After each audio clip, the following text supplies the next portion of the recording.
Hello, everyone, and welcome. Today, we're going to be talking about Chapter 13, which is about education. Education is the process through which academic, social, and cultural ideas and tools are developed. Unfortunately, not all students emerge successfully from this system. Some problems include functional literacy and innumeracy. Functional literacy, or the inability to read or write well enough to be a functioning member of society, plagues about 18% of the United States population 16 years of age and older.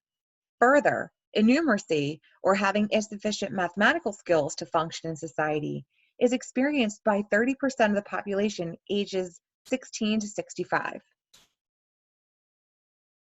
When we talk about the functions of schools, there are two main functions of schools, and they are to provide students with education and to socialize them. Schools teach general skills such as reading, writing, and arithmetic, as well as specific skills needed for the workplace. They also help with human capital. Human capital is the knowledge and skills that make someone more productive and bankable. Schools transmit values, beliefs, and attitudes that are important to society. This hidden curriculum serves to form a more cohesive society, but has also been used to impose the values of a dominant culture on outsiders or minorities. Schools are a very important agent of socialization. They are generally the first agent of socialization that children encounter outside of the family. Are students learning to learn, or are students learning to be productive in a labor market? Because of their ability to instill similar values in students, schools have been viewed as excellent places to integrate immigrants and other outsiders and instill dominant cultural values. For example, boarding schools like the Carlisle Indian Industrial School were dedicated to inducing American Indian children to abandon their traditional cultures. This prescribed regimen for assimilation included forbidding the children to speak their own language, placing the schools far from the children's homes to prevent the continued influence of American Indian culture, disparaging Native practices, encouraging Christianity, and generally praising the superiority of white ways. These schools flourished for some 60 years, from 1870 to the early 1930s, before Americans started to express discontent over the education American Indians were receiving.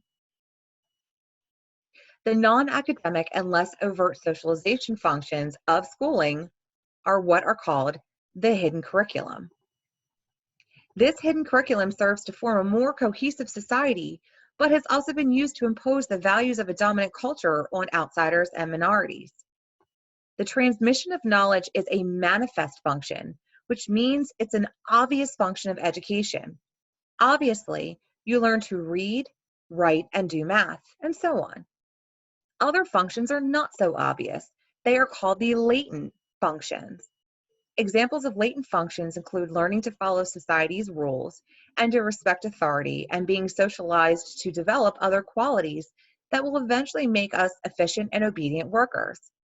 These goals aren't on the class syllabus, but students learn them through interactions with teachers and others within the school system. Schools have been described as sorting machines that place students into programs and groups according to their skills, interests, and talents. Critics argue that this sorting process is not based solely on merit, and that ultimately it serves to reproduce social inequalities. It's clear that while education does benefit everyone, it unfortunately does not benefit everyone equally.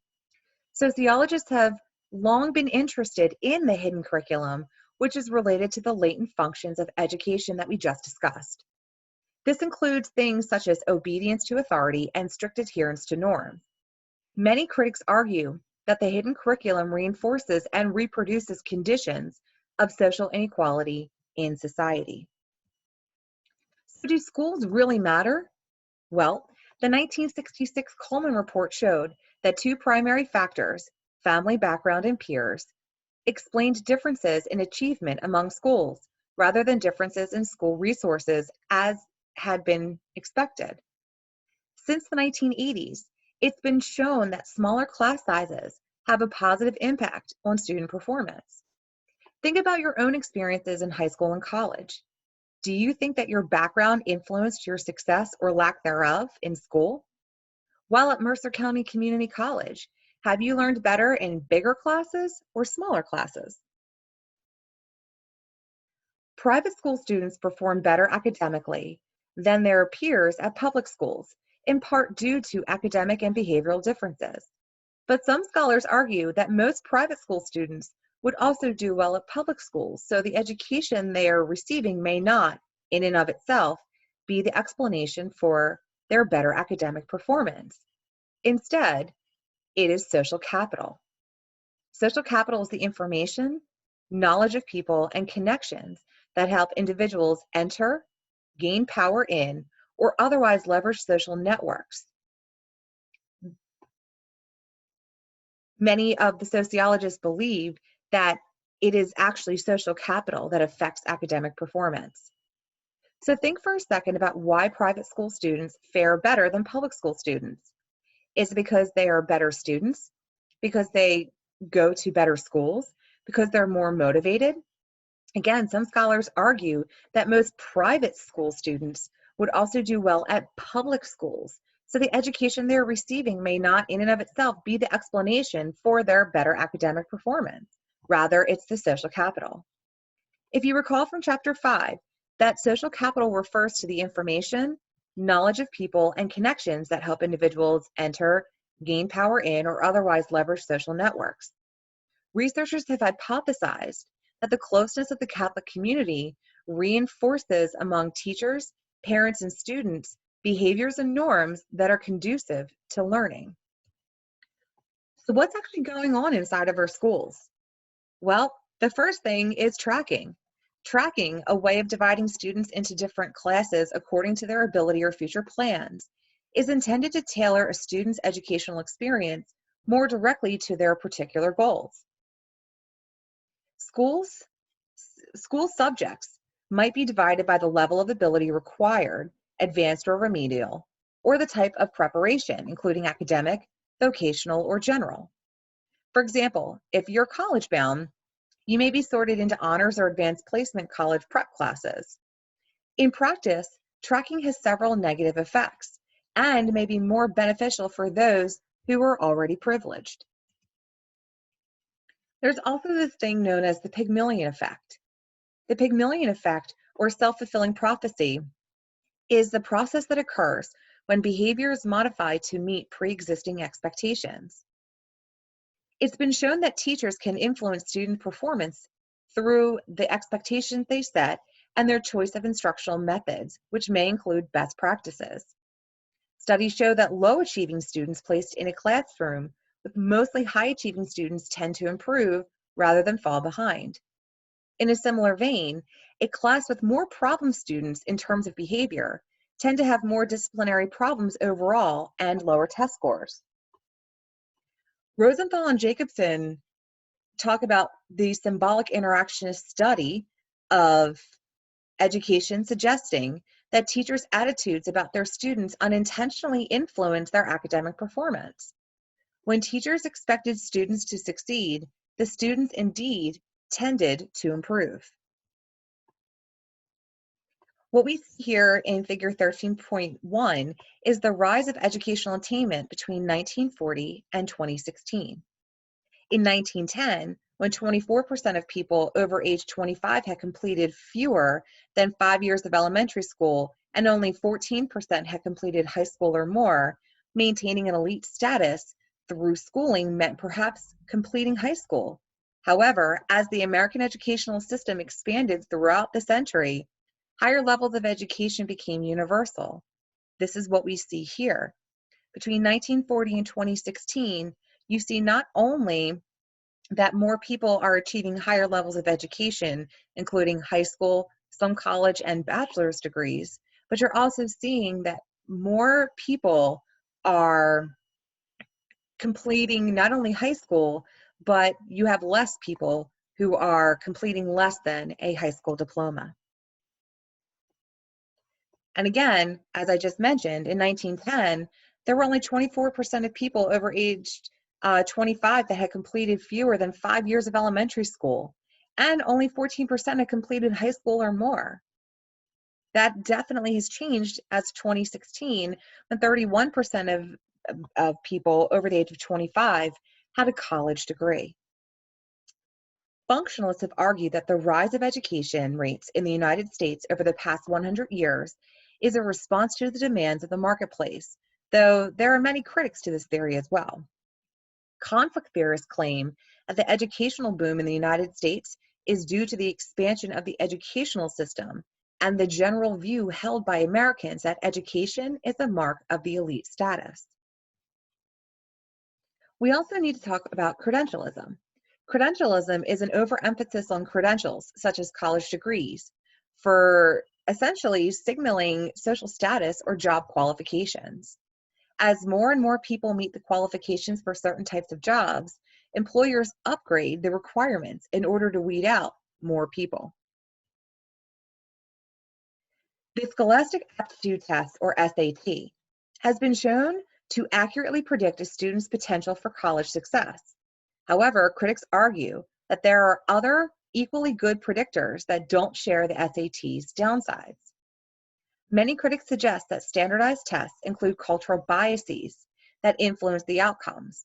For example, if the test is written by members of the dominant culture, then others who do not come into that test with the same cultural capital might not be able to perform equally well. Intelligence that is related to educational outcomes is generally measured using a standardized IQ test, but IQ tests measure only one kind of intelligence and not the ability to think creatively or understand complicated scientific concepts. They've also been criticized for being culturally biased towards those with white middle-class knowledge. Although IQ tests have been updated to be more fair and accurate, they still measure only one kind of intelligence.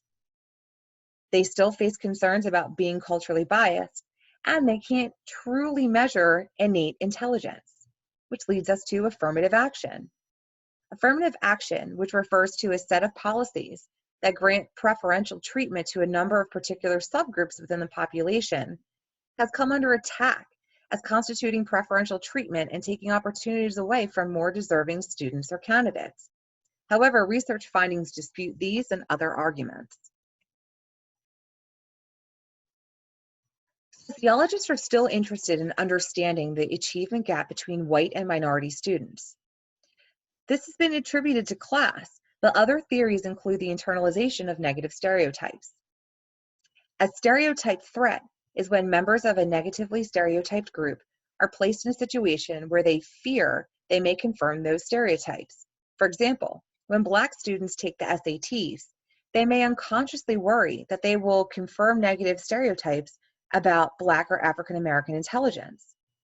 Much of the Black-white achievement gap can be attributed to class. However, some elements that cause other theories to endure include the inversion of dominant cultures, the internalization of negative stereotypes, described as a process called stereotype threat, which occurs when members of a negatively stereotyped group are placed in a situation in which they fear they may confirm those stereotypes, and even arguments about intelligence being genetic.